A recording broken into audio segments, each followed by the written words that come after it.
You ask Tiger to calculate.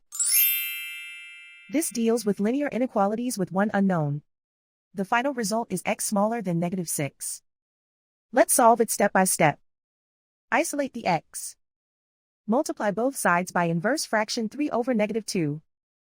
Whenever you multiply or divide by a negative, reverse the inequality sign.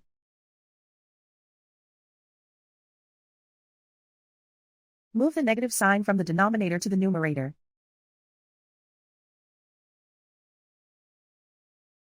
Group like terms.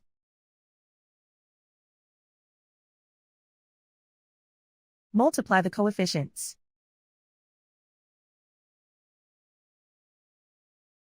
Simplify the arithmetic.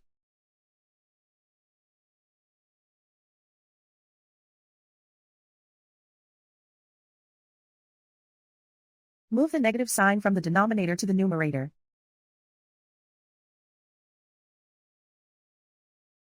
Multiply the fractions.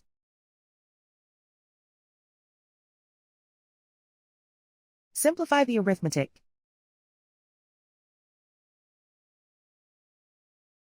Plot the solution on a coordinate grid. And so the final result is x smaller than -6.